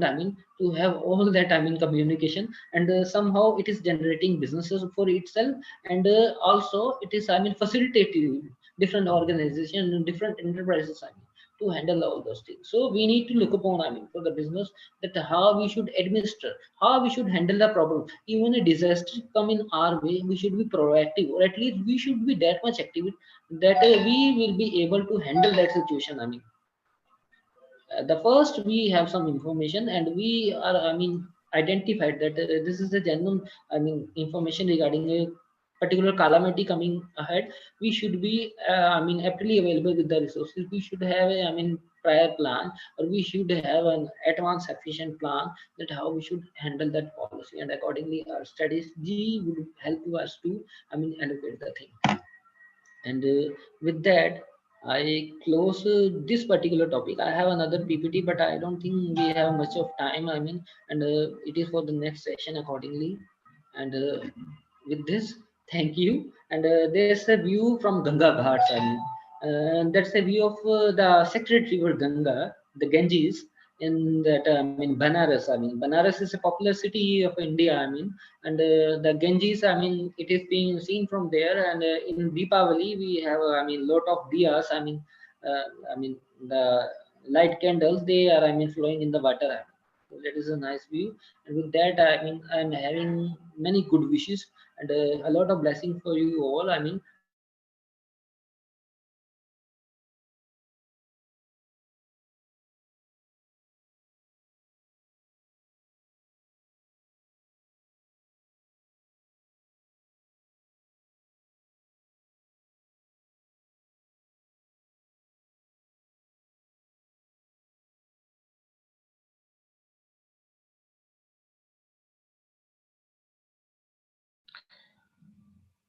Mm.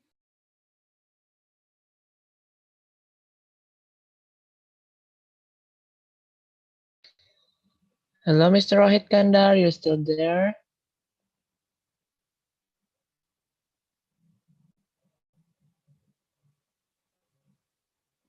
Oke.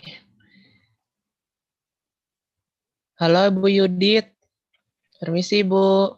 Ya, Mas.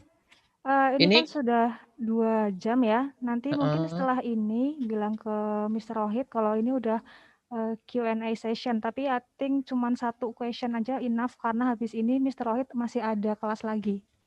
Oke, ini Mr. Rohitnya masih ada, Bu? Bentar saya cek.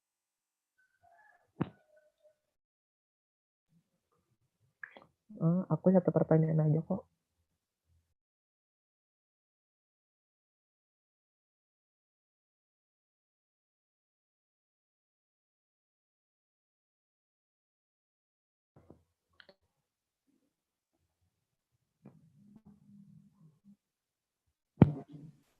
Kayaknya Dokter Rohit ini terkendala sinyal. Beliaunya sudah tidak ada di Zoom ini sepertinya. Ya, Bu.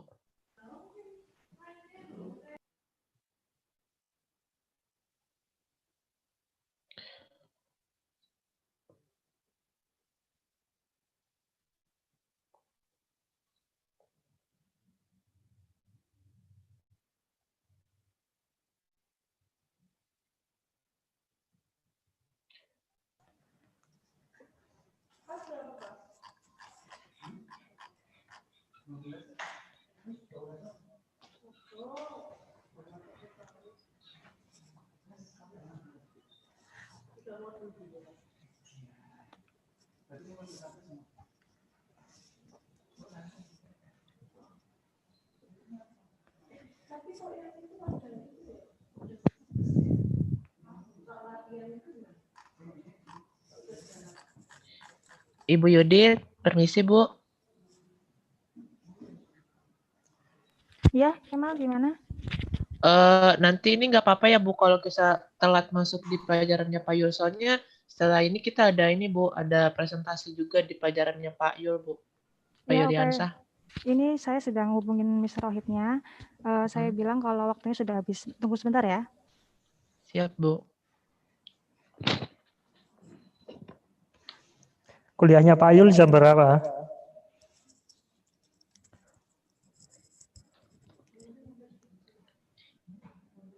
Ini sudah masuk jamnya Pak Yul, Pak Yuliansah. Jam Oke. 13.50 harusnya, Pak. Pak Wahyu mungkin ini YouTube-nya bisa di-off-kan dulu.